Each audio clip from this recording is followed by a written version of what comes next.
And forgive me shoveling food in my mouth. Okay. Oh, great. Right as we're live on YouTube. Whatever.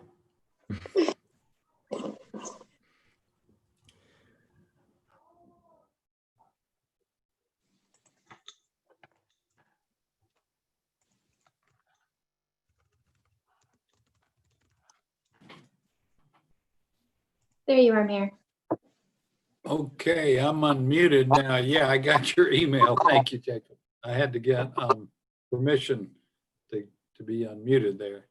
Thank you, Chloe.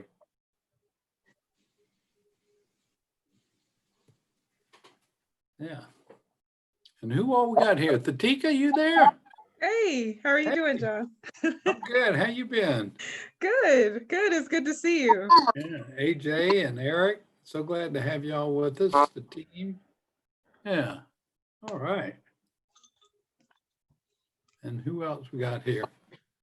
I see all the planning department folks. Now, will the other guests, will everybody be on Hollywood Squares, or they'll just be, will they be visible as they sign on? I believe we have this set up as a meeting, so Yeah. you should see everybody. It's not a webinar setting, is my understanding. Oh, good. Okay, great. Excellent. And Meg, as we're coming on here, give us an idea about how many folks we have confirmed. We had over 30 people RSVP. And it looks like they are slowly, half of them have filed into the waiting room. That's great. Okay. All right, so sorry, y'all. I just got made host again. So I'm going to, right, we're recording. Now I'm going to pull up the image here.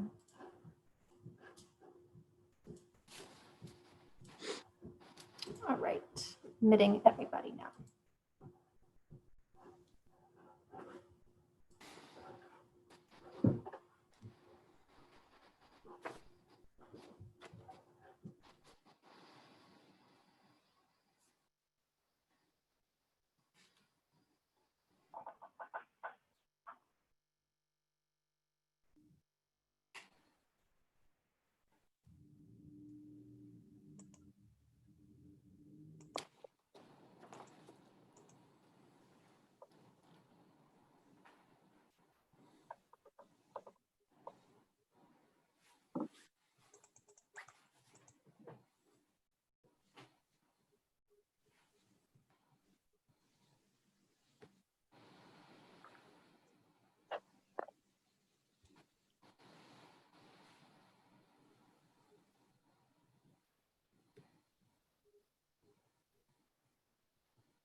Good evening, everyone. My name is Thatika Robinson, and I am here with this amazing team. Just wanted to let you know I'm your host and MC for this evening, and wanted to welcome you to please put your name and your neighborhood and the time frame that you've been living in Charleston into the chat.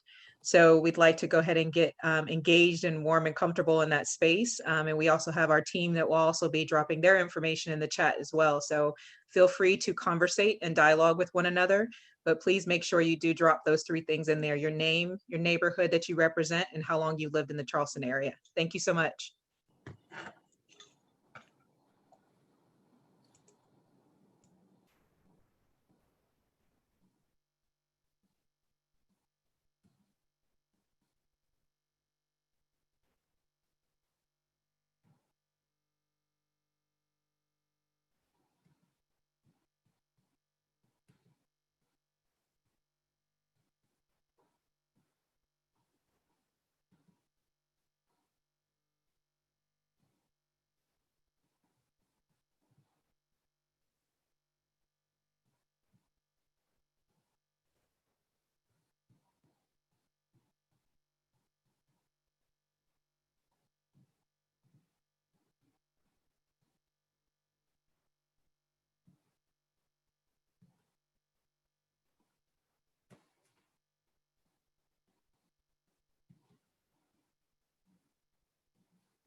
This is exciting. A lot of people are coming online to join us.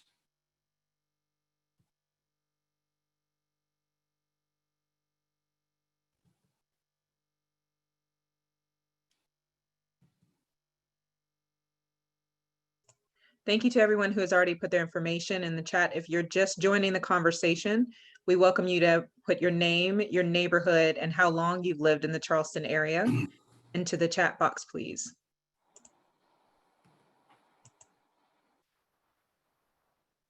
And I'd welcome the team on our side. If any of you can also welcome everyone in the box, that would be great. If you know anyone personable, please give a shout out to someone, but we welcome you to also say hello to the group as well.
Okay, we're just going to give a few more minutes, let some people get in, and then we'll go ahead and get started.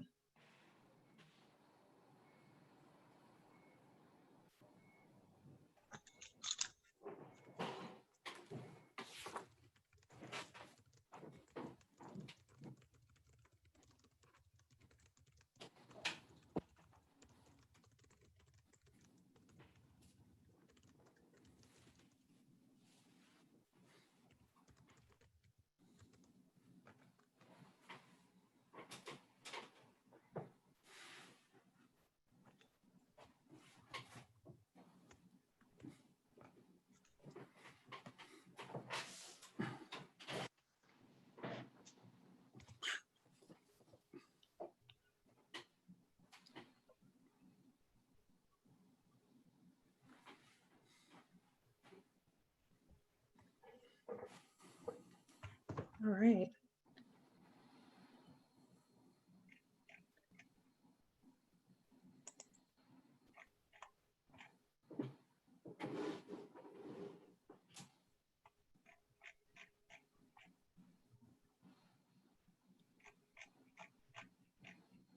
Thank you to everyone who has who has put their information in the chat. I see that Eric is very excited. Woo, indeed.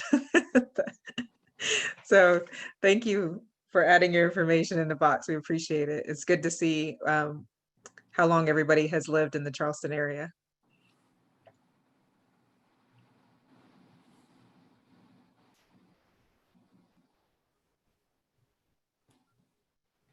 All right.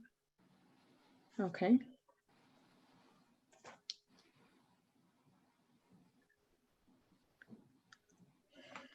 All right. So I think let's see, we'll wait a couple more minutes. I think let's see how many we're at compared to, okay, we're looking pretty good. We'll give about 2 more minutes to let a couple folks come in, and then we'll go ahead and shift into our agenda because we do have a tight agenda for this evening.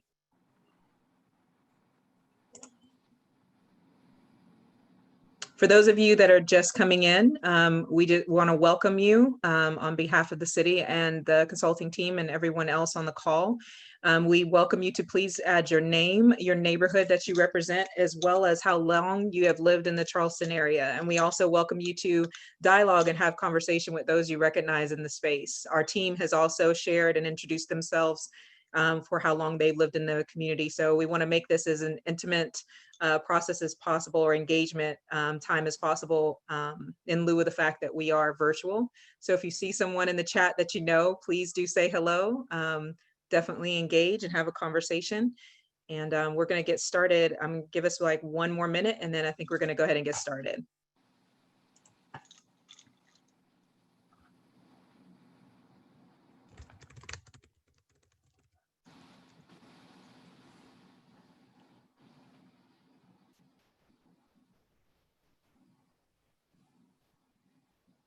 Okay, thank you, Chloe.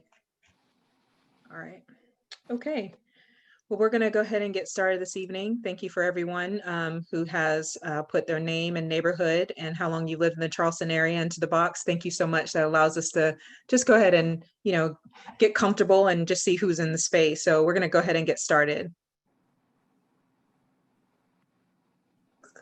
All right, so Chloe, can you go back one? So as you all know, you're here on the behalf of the City of Charleston for the comprehensive planning meeting. You all are neighborhood representatives, and we're grateful to have you in this space with us for this virtual gathering this evening.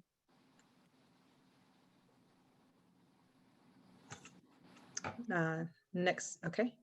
So with any virtual conversation, we understand the challenges that we're in, but we just want to just state a code of conduct that we'd ask you to please just adhere to. We want you to participate, and we want you to, as much as possible, minimize the disruption you have over the next hour that we have with you, to make sure that everyone has the most positive experience. We ask that you, one, be patient with each other and your technology. As we all shift, we have some people on the phone and we have some people who are on video. So understanding that, we just want to ask that we all be patient with each other. We encourage you to use the chat box first to ask any questions. All of you are muted at this time. So we ask that you would just put your question in the box and communicate with communicate with speakers and any other attendees. Please note that someone is going to be monitoring the chat box. So as you do engage and share your questions or comments, someone's going to be there engaging with you as well, just as if we were in a real life experience in a room. So we welcome you to use the chat box. The meeting host will unmute attendees microphones as needed. So when we get to our Q&A, we'll do a couple of stops along the way. So we'll unmute as someone has a question, and we'll create that time for you to definitely vocalize whatever your thoughts are. And if you look on your phones or on your videos, there is a hand raised to speak. So we ask that you just use that function if you have a question or you'd like to say something, and we'll unmute you. If you're on your phone, it's *9 on the phone that you're calling in, and then it'll do the hand up, and then someone will recognize you and bring you into the space. And just want to note, this meeting is being recorded and it's streamed on YouTube at this time. So feel free to turn off your video if you prefer not to be recorded. Otherwise, you are being recorded at this time. So for our agenda for this evening, we have our welcome, which you have already done. We're going to have remarks from Mayor Tecklenburg. We're going to have the introduction to the city plan.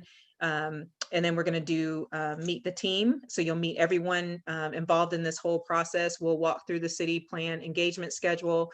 We will hear from the Parks and Recreation Master Plan for that team regarding that. We'll have some Q&A, and then we'll have some closing remarks. All right, so I'm going to hand this off to Mayor Tecklenburg. It's you have the floor. Well, thank you. Can you hear me? Am I unmuted? Yes. Good. So thank you all for being with us this evening.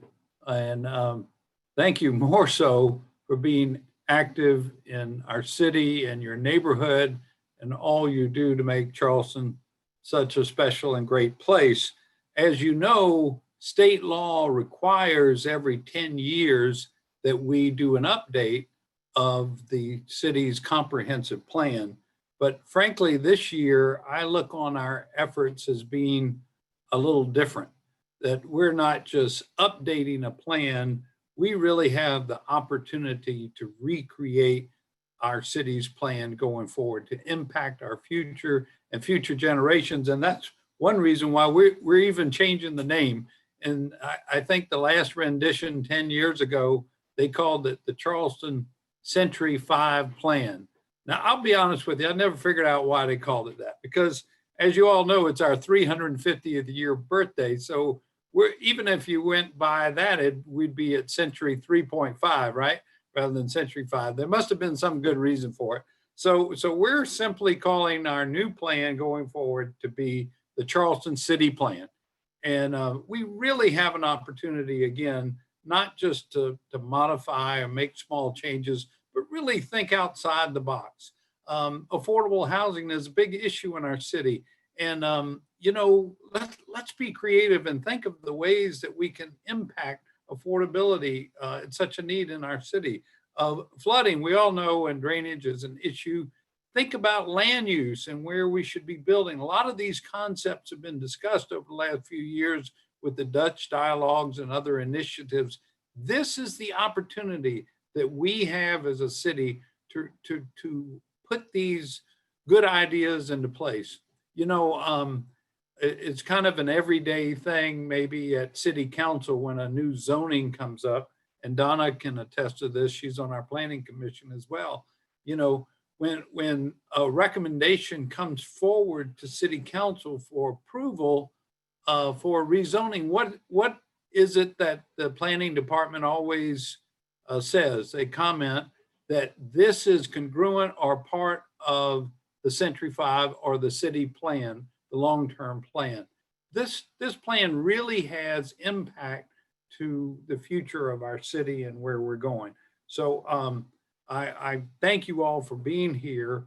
I encourage you not just to participate in this, but to be leaders. You know our city and your neighborhoods better than anyone else. You bring so much to the table in terms of your knowledge, your experience, your ability to network with those in your neighborhoods.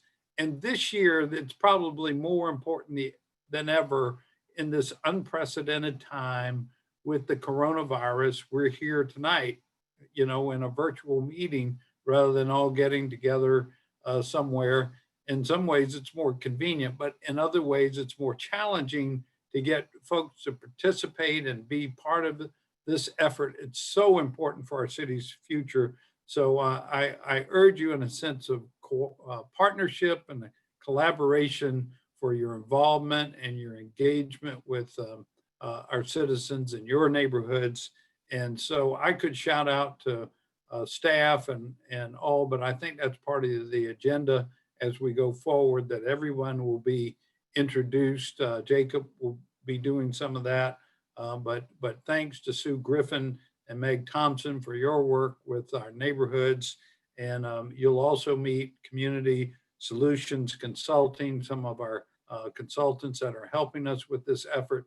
It's going to be a great experience this year. I know we've had some other challenges, so I'm really looking forward to something that's really positive and help shape the future of this great city. So with that being said, I'm going to turn it right on over to Jacob Lindsay, head of our Planning and Preservation and Sustainability Department. Jacob? Mayor, thank you so much. And thank you so much for being here with us. This is a really special event that we normally would do in person. And I think it's a different kind of event this year, but I'm glad that everyone can still be together in this virtual way and to talk about the city plan. So, man, that was a great introduction. And what I like to do is just take a few minutes, just very briefly.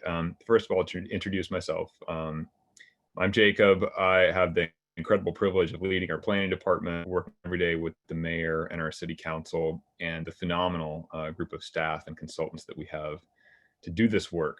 And I think that we come to work every day thinking this, knowing this, but for those of you who are neighborhood leaders and for the citizens of our city, I think it's important to emphasize that the staff of this city are public servants. We work for you. I work for you. And this work is about your quality of life. It's about the quality of life in our city. Now, we are embarking on this planning process that the mayor just mentioned, and it is called the city plan. And the whole purpose of doing this is to think about the future of the city of Charleston. And we know that we live in some really exceptional times. This is unlike any time that I've ever lived through. There's a lot going on locally and in this country. And what we are asking everyone to do during this city planning effort is to consider those things that we are all living through today. In addition, we want to ask everyone to think about the future, because the city plan is the guiding document that shapes the growth of Charleston. It's a phenomenal thing that we have this, and it's not created in a closed room. It's done collectively by all of us. And that's why your involvement as city neighborhood leaders is critically important. As we aren't able to gather together physically like we normally would, we are going to need to do this work virtually. And that means that we are going to rely on you as neighborhood leaders to get the word out to the citizens that you all represent, that this planning effort is going on. The city plan is only revised once every 10 years. It's not something we do every day, and it guides the growth of our city. And as the mayor mentioned, every decision we make about land use, we look at what this plan says. It is crafted by you and by the citizens of Charleston. So we really are relying on your help to get this done the right way. So maybe we can go to the next slide, and I'll just give a brief orientation here. So what is the city plan? First of all, as the mayor mentioned, it's required by the state. As a city in the state of South Carolina, we have got to have a plan that guides our growth. The second thing is that it's developed by our planning commission, who are an appointed body, and they then recommend it to city council, who formally adopt it. At each of those steps, there are formal opportunities for citizen engagement. You can speak directly with the planning commission and directly with the council as we are making these decisions. Third thing is that it's revised every 10 years. Doesn't happen every day. And it just so happens that 2020, the year of the pandemic, the year of so many changes, an election year, is also the year then we have to update this plan. That could be a good or a bad thing, but in any case, this is our year to do this. It's not something that we do all the time. And the last point here is that when we create the comprehensive plan, it's really broad ranging. We look at 10 different elements. We look at the population of the city. How has it changed and how is it going to change? Our economic development. We look at our natural resources, the cultural resources, our community facilities. We look at housing, and we're placing a special emphasis on housing this year because we know that our city has undergone incredible gentrification. It has undergone incredible changes in our housing supply and our housing demand. So we're really looking at housing as a topic of special focus. It looks at land use, transportation, something called priority investment. This means where do we as a community spend our money? And the last item is one that we're adding ourselves, which is resilience. And that means the city's ability to bounce back from adversity, our ability to get back into action after challenges. And we are looking at the effect of water on the city, flooding in many ways, stormwater flooding, tidal flooding. We're looking at storm events, but resilience generally is something that we are going to be looking at in this plan. Charleston is a city that's been through a lot of adversity in its many years, and we know how to bounce back from adverse events. And that's what this plan is about, is that kind of resilience. So it's a big, broad lens. We look at everything. And maybe we can go to the next slide. Now, what does this plan do? First of all, it makes recommendations about the future. And in this case, in this version of the plan, we're going to be using objective information and analysis. We're going to be looking at data and not making decisions arbitrarily. It incorporates input from everyone in the community. And this is a really important point, and we're making a major push on this year. This is not about just hearing from the folks who have access to elected officials. This is not about hearing from the folks who always show up at meetings, even though we're definitely listening to them. This is about also listening to folks who never get a chance to come to a meeting. And that's why we need you to talk to your constituents and to get them involved in this process, because we have to hear from all of our citizens and all of our stakeholders to make sure that the plan really does incorporate the viewpoints of everyone that we represent. The plan informs our daily decisions by staff, planning commission, and council. And that means that every time we're looking at how properties change, we're looking at this plan as a guiding document. There's a few things that it doesn't do. It doesn't change our zoning outright by itself. It doesn't change the stormwater regulations, which are their own separate process. It doesn't change anything related to your property taxes. I think this is very important. That's a totally separate process. The plan is not about that. And it doesn't make detailed policy recommendations that are already covered in other plans. This is about coming together as a community to think about what our vision is for the future of Charleston and how we get to a better place. It's about shaping our city in a positive way and giving us all the optimism to envision a better place. So we can go to the next slide. Now, if y'all are aware of this, I'm sure most of you are, a lot of planning goes on in the city of Charleston all the time by many, many great folks. They include our Plan West Ashley in 2018 that is guiding the growth of West Ashley. Our comprehensive transportation plan that was created by our transportation director, Keith Benjamin, when he came in, that's going to guide us to a better transportation future. In 2019, we worked on our Dutch dialogues process, which I know many of you were involved in, that helps us to understand water and our relationship to water in a new way. This past year, we have worked with one of our fellows from Harvard University to create the Housing for a Fair Charleston report, which is guidelines and a framework for creating more affordable housing. And then presently, we are working on the One Charleston Parks and Recreation Master Plan, led by our Parks Department and their wonderful consultants, that is in progress now. And you are going to hear from them later in this meeting, because we're hoping to make sure that the comprehensive plan and our parks plan work in tandem. So all of those things will be incorporated into the comprehensive plan. So we'll go next. And I see Meg's comments there. All of those plans are available on our website. So just moving along here, and I'll wrap up shortly. These are some of the guiding principles. First is the water. This plan is anchored in where water is and where it's going to be. One of the things we know is that sea level rise and climate change are impacting us every day. If you've lived here for a long time, you know that we've never experienced flooding like we have in the past 5 years. Things are different now. And this plan is going to look into that and into the science of water and the science of climate change to make sure we're planning for it. We're going to be data smart. We have worked with a great group of consultants who are collecting objective data on housing, and we're going to be looking more broadly at our demographic data so that we can provide our decision makers with objective information. And we're not going to tell them what they should do. We're going to give them information so they can draw their own conclusions and make the best decisions based on what the data tells us. Third, this is about the community. It's community empowered. And that's why we're asking all members of the community to become partners in this planning process. And the fourth thing is that, you know, as the great urbanist Jane Jacobs taught us, there is strength in diversity. And we know that the city of Charleston has lost some of its historic diversity in the past few years. We are one of the fastest gentrifying communities in the nation. And that's not acceptable for our city. Diversity makes our city stronger in so many ways. Economic, cultural, and racial diversity are values that we hold close.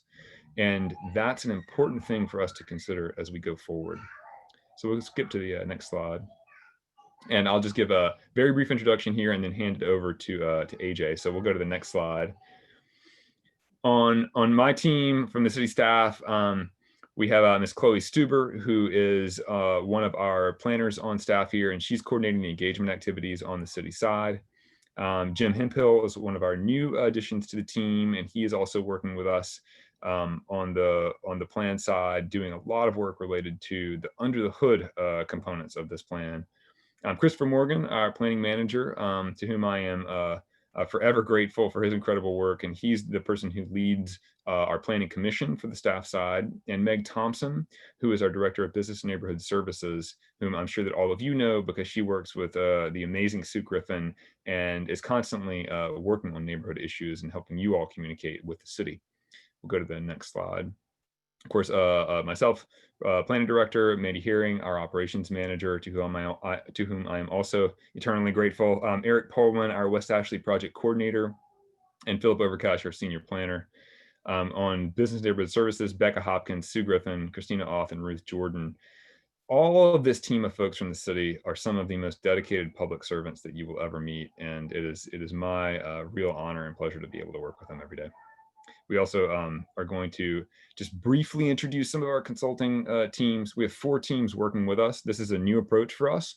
We have a group that is working just to analyze water and land use, and they're the same team that worked with us on our recent Dutch dialogues. We're working with a group called Community Data Platforms to analyze housing. They are a super slick, super geeky outfit of folks who are really doing some amazing work analyzing the cost of housing.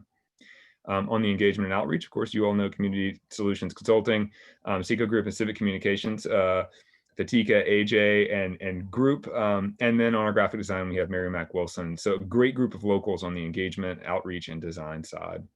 And we'll go to our next slide.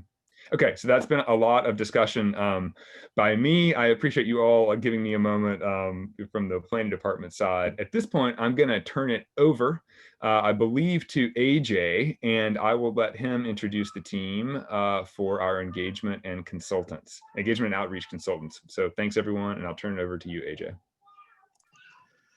Thank you, Jacob. I really appreciate that. And I'd like to say to Mayor Tecklenburg, thank you for your words earlier. And to our guest here in this meeting, thank you for attending this very important meeting, discussing this very important issue. Again, my name is AJ Davis, and I'm a member of Community Solutions Consulting, a local community engagement firm here in Charleston. And I will be introducing this wonderful team that I have the privilege of working with. We have Ms. Tatika Robinson from the Seco Group, a facilitation and coordination firm here also in Charleston. She brings years of experience in creative campaigns, including diversity and inclusion, as well as global citizenry. Ms. Julie Hussey from Civic Communications. She is the veteran on our team, and she mentors us in the projects here within the city. Mr. Eric Jackson, who's also a member of Community Solutions Consulting, a community advocate and end all be all to all things community here in Charleston, and someone who brings the community connection to this project. Next slide. I want to take the time to bring home what was said earlier about the challenges of conducting this work in the COVID-19 environment. As Mayor Tecklenburg said, as well as Jacob alluded to, these are unprecedented times. And while it is a challenge to provide true engagement, it is the commitment of our team, along with the planning department and commissions, to ensure that this process is not only transparent, but inclusive, and that we work as diligently and as hard as possible to make sure that we reach as many of our citizens as we can. All right, our approach is going to be one where we focus on communities of place, interest, and circumstance. So in addition to our geographic neighborhoods, we're also going to be working with people who have shared interests and circumstances. This includes, our social and civic clubs, as well as our college communities, even reaching out to members of our homeless communities and the organizations and groups that work with them. We want to meet people where they are. We understand that, again, in these very trying times, it is important to be creative, innovative, and out of the box in this approach, this work. We want to prioritize the voices and perspectives of the people who have historically been left out of these discussions and these plans. One of the things that I must take the time to give kudos to the planning department for the city of Charleston is that they wanted this process to be not only transparent, but as inclusive as we can possibly make it, because they want all of the citizens here in the city to feel as though their voices matter. And most importantly, we want it to be authentic and effective. As alluded to earlier, this plan will guide the shape and growth of the city for the next 10 years. And we want to make sure that everyone who takes part in this will feel as though these ends were met. Next slide. So our city plan engagement schedule. So this is kind of what we have at the onset, of course, taking into consideration that COVID-19 definitely has thrown some of these things out of whack, but we are diligently making sure that we can maintain this timeline to the best of our ability. So we have in between the months of June and August, define the existing conditions and establish the shared vision, which basically means we all come together around what it is we see the city growing into. All right. And so during that time, there are certain activities that we will engage in. The engagement accessibility survey, which many of you have taken. We'll have key stakeholders orientation, community conversations, and a civic lab speaker series. Then we will move on to applying the recommendations, which simply means that we will take what you tell us and begin the process of compiling it into a plan which the city planning department and planning commissions will work on together. That will also consist of an online survey and small group workshops. And then during November and December, we will work on finalizing the plan, which the draft plan review and feedback phase will allow for you to see what we came up with and then begin the process of creating the final document for submission. Next slide. This is just a slide showing the survey results for those of you that took the communications engagement and what you felt like were the preferred methods of communication for you. Email seems to be the overwhelming selection, as well as text messages. So thank you to those of you who have completed that. It is still open and will be ongoing during the duration of this project. Next slide.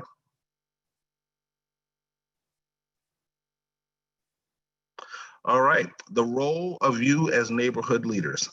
It is very important and vitally important for all of you who are attending this meeting to understand just how critical and vital you are to making this project a success. As someone who is in fact a neighborhood president in North Charleston, I sit in the same position that many of you do as well. And so we want to emphasize why your participation is important. We want you to participate in the community conversations and civic labs. We're asking that for those of you who see fit, please host your own community conversation. And I'm pretty certain the city and our consulting firm will be more than happy to assist with that. Sign up to receive the City Lab newsletter. Also follow the City of Charleston on their Facebook page. Please spread the word and raise awareness about why the involvement in this process is so important. Next slide. All right. And I am going to pass this off to the One Charleston Parks and Recreation Master Plan.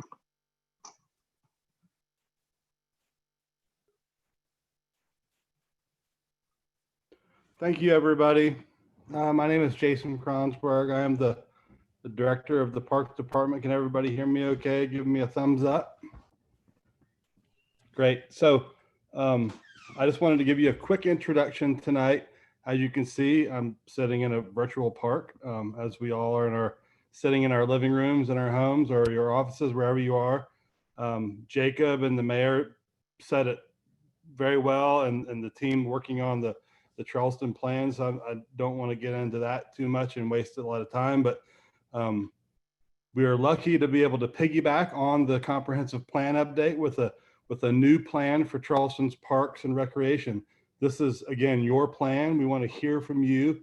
And I'm going to introduce you to Tom O'Rourke, who you may have heard of before. He's been around for a while in lots of different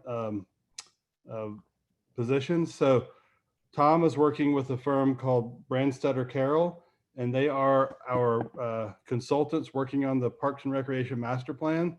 We're really looking to hear from you through our online surveys. There'll be some mail surveys that some of you will receive. So we're really happy to hear about you and working with everyone on this call and beyond to come up with a vision and a plan for the next 10 years that we can use to guide our parks and recreation programs. So thank you.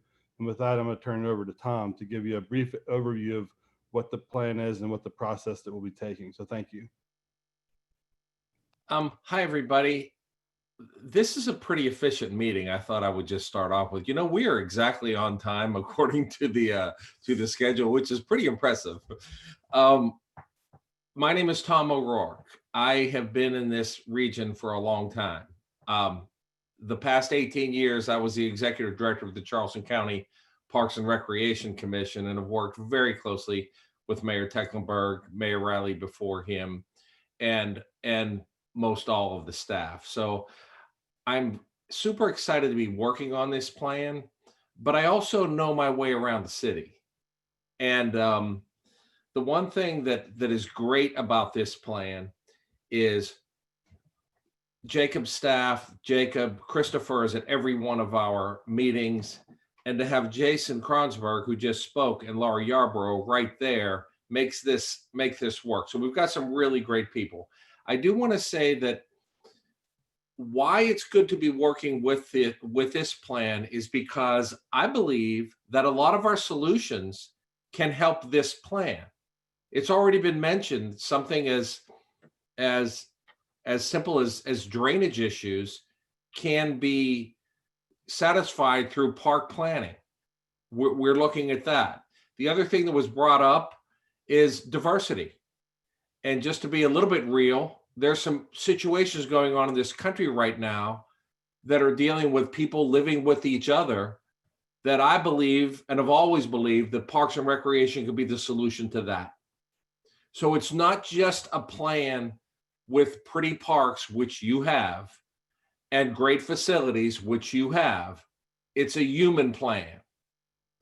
And that's why we wanted to call it One Charleston, because it's not for just one section of people. It's for every single person that lives in the city of Charleston, no matter where you live, no matter whatever demographics you may have, whatever. This is for everybody. So we want that to come out. Now for the neighborhood leaders, we need your help, because rather than just have these big meetings where people come and speak, we have to get this information in other ways. So we want to know from you, what do you want to do in your parks? How can we improve them, if any? And how do we improve the quality of life of what's going on in Charleston? You will see different survey instruments that are out there. Some will get it in the mail, not everyone. But what we would like you to do is to push out every single people that live in your community to go to the online survey. And if we can go to the next slide, if possible, this is just a little overview of what we're doing. These are the 4 things that we are going to do in this plan. We're going to evaluate what you have, which we've been to every single park. So we've seen that.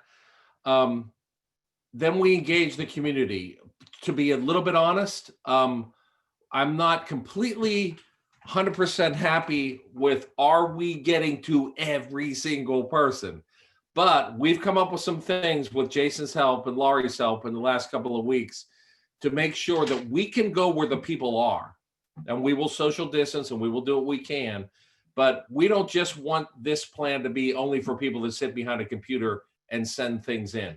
So there are some pockets of this community where we have people going to park, we have people being outside, and we're going to go to them to make sure that we get that. So by the time we're done, we know what the community feels.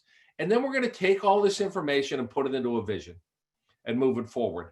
And then we put together the plan. But you will see from the website that we are available at all times. Contact information is there. And we urge you to get in contact with us, to give us any pointers that you may have to make sure we get to everybody. But that's what it's going to be. Can we go to the next slide, please? So here's the survey that I was talking about. You'll see the website for this. It's at the bottom. And that website's going to give you all the information that you possibly can have. It will have the survey on it, and it will take you to a site called Mind Mixer if you so choose. Mind Mixer is kind of neat because it allows there to be interaction back and forth. You can see what we've done, you can give ideas, and we can get back and forth. Not only back and forth with us, back and forth with everybody that wants to be a part of it. So it's a pretty interesting thing. We've seen it work pretty well. And once a topic gets out there, people like to jump on that topic. So that helps us too. So I don't want to take a lot of time, but I did want to just make sure that we let the community association leaders know that we're here, we're in the process of doing this, and we need you to make sure you push this survey out to make sure we get all the information that you can. And again, feel free to write any suggestions you have to us through Mind Mixer or through individual emails. Thank you.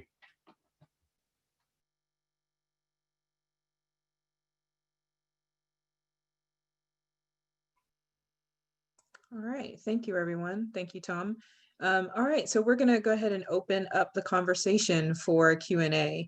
So we would ask that you can either put your question in the chat box and we'll read it aloud and someone from our team will respond. Or if you have a question that you'd like to verbally ask it, then we just ask that you just, if you're on your screen, just hit your raise hand button. I believe it's *9. That will also do it on your phone if you're calling in. Okay, Peter Lemagic, forgive me if I mispronounced your name. Peter has a question? Yes, no, you're fine. It's Patar, actually. Can you hear me? Yes, please go ahead. Okay. So I have two quick questions. One regarding housing for folks that have been here quite a while, their whole lives actually, and their homes are historic, but they're getting priced out of them. I know I heard that we can't ask questions about taxation. This is more along the lines of helping them classify their homes as historic and getting some help fixing it up and staying in their homes, right? So we have a number of residents that really just can't afford to do those updates, and if they want to move, it's heirs property, and they just don't want to move, but sometimes they have to. And I was asked to bring that to light, bring that as a question to the city. Is there any avenues for support for these individuals that can't afford to update their homes, stay in their homes, so they don't have to move? Because they don't want to, right? They want to stay here. That's the first question. The second question has to do with the park, Hampton Park specifically. I'm going to put those comments into the survey per Jason Kronsberg. There's great concern and lots of dialogue on I Live in Wagner Terrace regarding the hours of closure for the walkers and the traffic. So I'll relegate the survey to kind of put my thoughts in there. But on the first question, I really am curious, what can we do directionally, or what are we doing directionally to help our residents stay in their homes? Who would like to take that from our team? Hi, Peter. This is Meg. Patar, sorry. I just put a link in the chat to a program that our Housing and Community Development Department offers, where people can apply for assistance to do some repairs to your home. Now, there are restrictions on that, income, age, things like that, but that is a program that the city offers. The rest of the department may be able to talk to some longer term efforts. Hi, Patar, Jacob Lindsay here. The Meg hit it right on the head that the city does have a rehab program, which is done by our Housing and Community Development Department. And you hit on a major issue, Patar, that is one of the causes of gentrification in the city that we're aware of. Someone may be able to live in their home, but then they get a major damage to a roof or damage to their structure. And that's why we do have a program specifically for that purpose. Gianna Shaw Johnson in the city's Housing and Community Development Program heads that up. This is among the issues that we're going to be looking at in the comprehensive plan, because we know that we need to take account of the systematic reasons that gentrification is occurring on the peninsula. So you've brought up a really important point that is a part of our city's loss of diversity. And it's something we're going to be looking at as we look not just at how to help individuals, but how we guide the growth of the overall city long term. And I'll pass it over to the Parks Department for the question on regarding parks. Jacob, I would just like to add that if you look at that, vision that you mentioned that City Council approved earlier this year with the young lady, Natasha, that helped us from Harvard, it's a really comprehensive look at affordable housing strategies that need to be brought into this city plan as well. And I'll just say, yeah, we might have a program to help people fix their roofs, but it's not funded to the extent that it needs to be. So that again, why we need our community engagement and input. That if that strategy is one that's really important, we need to hear that so council will allocate more funds to it in the future.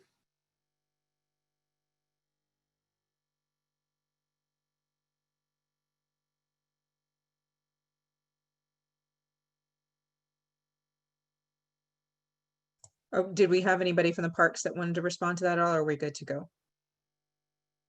Jason? Unmute. Okay, you're unmuted, Jason. Go ahead.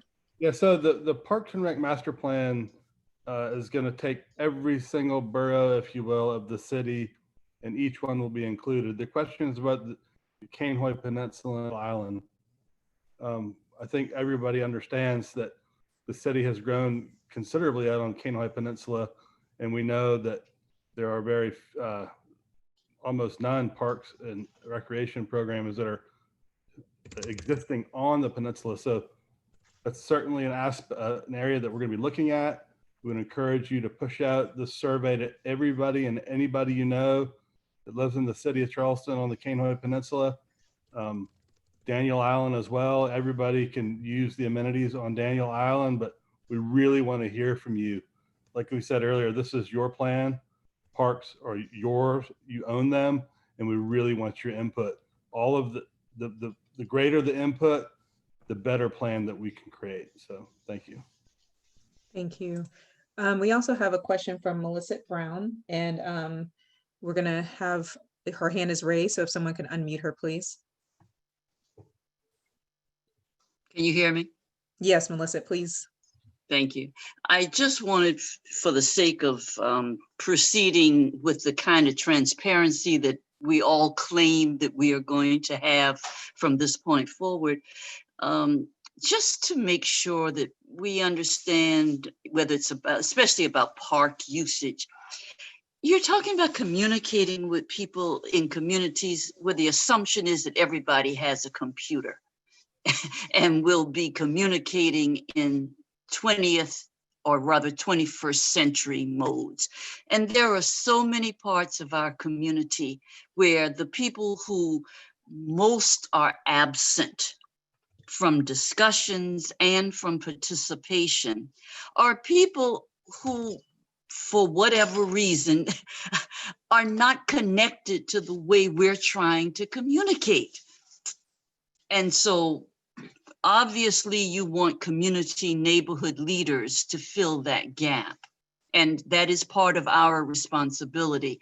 But I just like to just go on record. It's just reminding folks that we are such a mixed community, and the people who usually get left out of services are often just somehow not on the radar screen. And we just have to be creative about how to pull those folks in. I live in a community that is walking distance from one of the best county parks, which is the James Island County Park. But I wonder, do the park officials ever think about the fact that folks that live in Ferguson Village or within a mile's radius are not present in those parks? I just want to know what are the ways in which we are looking for our gaps? Well, how are we trying to identify who's not using and who could best use those facilities? because they don't necessarily have the facilities in their own communities. Maybe their families don't have the kinds of facilities. Our kids in this particular neighborhood literally walk the streets because they have nothing to do. And the park is just within walking distance. There is a disconnect, and we need the help of the city and Parks and Recreation to do more than just sponsor programs. We've got to be looking at who's not there. Why are they not there? And it's just a fundamental part of if we're going to go forward saying we're going to be creative, as the mayor has suggested. Thank you. Thank you, Melissa. Tom, I see well, I do want to make one comment. Jason, you shared that Cane Hoy Peninsula is definitely on our radar and will be considered in the plan. Does that cover your comment that you wanted to share that you put in the chat box? Okay. All right. Thank you. All right. Jacob, did you have anything you wanted to add to Melissa's comment before we take Tom's? Well, first of all, Ms. Brown, hi, it's great to hear you. This is Jacob from the city. I know we've worked together a little bit in the past. She was addressing the issue of parks usage, which is not exactly what I'm working on, but we hear that loud and clear. And we're well aware that there are neighborhoods all throughout the city, like yours at Ferguson Village, where you have folks who might live next to a facility, but they don't use it. You know, they don't think it's for them. And I think that's one of the reasons why we're doing this right now, is to listen to the folks that you represent, Ms. Brown. You know, I know we've worked with them with the baseball field close by and with, you know, some of the properties that are close by. We want to make sure that we are understanding how all the people in our city use their public spaces. I couldn't agree more. And that's why we're doing this, is so that we can understand how folks are using park space. To speak for my colleagues in parks. The other thing that I would just want to emphasize here is that you brought up a really important point, Ms. Brown, about the use of computers. And believe me, I would love nothing more than to not have to be on this computer all day long. But because we're in this weird coronavirus condition where everybody is having to meet virtually, we've been painted into a corner a little bit. And that's why we also are working to make sure that people can participate by phone. People can participate by text message. That's something that we heard recently in our surveys, that text message is a great way for folks to communicate. So if you've got a phone, you can call in. If you've got a cell phone, you can text. If you got a computer, that's great, but we're going to use every tool that we have. And that's why we're also asking for all the neighborhood leaders who are on this call to reach out to folks. If y'all are seeing folks face to face, let them know that the parks plan and the comp plan are going on. And we'll give you all the info you need to help people participate in whatever way they can, because it's just critically important that we do reach everyone, even though we're in the middle of the COVID-19 pandemic. Thank you, Jacob. Tom, I know you had your hand raised. Did you want to still say something, or were you good? You're on mute, Tom, sorry. Yes, thank you. And I don't want to repeat everything Jacob just said, but I do want to thank Ms. Brown for her comment. That is exactly what we need to hear. And I tried to say it before my introduction, we saw a problem with getting results just from people that have the computers. So what we're doing is we're actually going to neighborhoods. I'm so sorry, I forget the name of the wonderful woman who works for the city that we had a meeting with that specializes in some of the underserved areas. And she was brilliant. And she gave us so many good ideas all the way down to churches and other places that we can go to where the people are.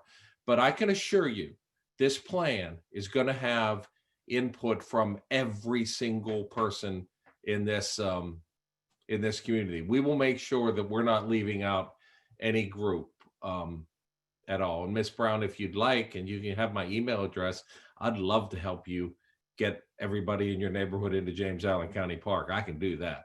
So thank you. Thank you, Tom. There's a question in the box from Donna Jacobs, and she wants to make sure we make it very clear that there's a difference between the city park system and the county park system. Would someone like to address that just for clarification for everyone that's on the call? I see that Mr. Kronsberg has his hand raised, but unfortunately I'm not able to unmute him, so I'm not sure if somebody else can. There we go. So, Tom is probably the best person to answer that, but the Charleston County Parks and Recreation Commission it's a separate authority that has regional type parks. The city park system has neighborhood parks, athletic complexes, and we're all there together, but we serve a little bit of a different need within the park system.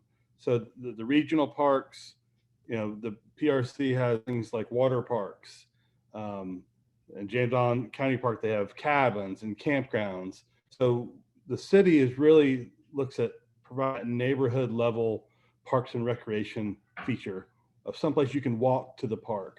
If you don't have the ability to drive, ride your bike to the park, participate in a rec program, and just go there for free. They're your parks, they're owned by everyone. And so there is a little bit of a difference there, and we will take into consideration the county park system, whatever Berkeley County has, and each and every different municipality that is in and around and within Charleston. Will all of those areas will be evaluated and answered in order to know where we have deficiencies, where we have underserved communities. And all of that takes into consideration the final plan. And again, we understand that everybody doesn't have a computer, and we're going to do our best to get into the neighborhoods, and hopefully the COVID restrictions will lift a little bit, and hopefully we'll be able to see all of you at some point face to face in your own community to get that feedback. So if Tom wants to give a minute on anything, that would be great. Otherwise, I don't want to take too much away from the comprehensive plan update. Thank you, Jason. We appreciate it. Okay, so I just wanted to make note that Meg has dropped into the chat box one more time for anyone that has not completed the survey. Please make sure you do that. It was the last comment made. She dropped the SurveyMonkey link in there for everyone. I do want to add that there are a couple of comments, one more comment that was given about James Allen County Park, that it's hard to access without a car. So if any of you have any thoughts about that, please do share those things when it comes time to sharing it directly with the Parks and Recreation team when they are doing their outreach. I'm sure they would love to hear all of that and probably are aware of it too. So we're getting close to our time of closing out.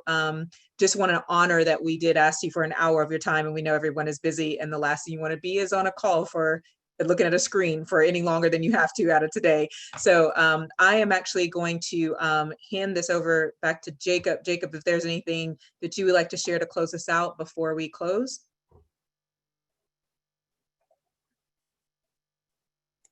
Thank you, Tatika. First of all, thanks to everybody who's been on this, and especially to you, Tatika, and to AJ for the great work y'all are doing. As you see up on your screen, don't be a stranger. Email Chloe, stuberc@charleston.fc.gov. And I also want to emphasize that everybody that you've spoken with here today on the city side, we're available. If you all have, as always, if you have any questions, you can reach out to us. And if you are not a computer person, you don't want to go on the website and find our individual email addresses, call Sue Griffin, call Meg Thompson, call the great folks in Business Neighborhood Services. They can connect you with us. As we go through this process, we want to be completely available. And most importantly, we really and truly value your roles as neighborhood leaders. We know that it's a thankless job. We know you get phone calls about why that one neighbor doesn't ever roll their trash bin in. We know that you have to deal with all of those challenges all the time. And you all are public servants in the places where you work. So thank you for everything that you do in your neighborhood leadership. And let's work together to make our city plan and our parks plan everything they can be as we go through this year. Thank you. Thank you so much, Jacob. And before we just close out and tell everyone, thank you so much for being here. Andrea had her hand raised, and Andrea, someone will directly reach out to you. Now that we know exactly who you are, we know you had a question. I apologize. I missed that. I did not see your hand was raised. So we will personally reach out to you to find out exactly what your question was and make sure that it is addressed. So everyone, thank you so much for being here this evening. Thank you so much for your time. Again, it has already been stated, if you know someone that was not able to attend this evening, the link was dropped into the chat box. If we have an opportunity, we can drop it back in one more time for you.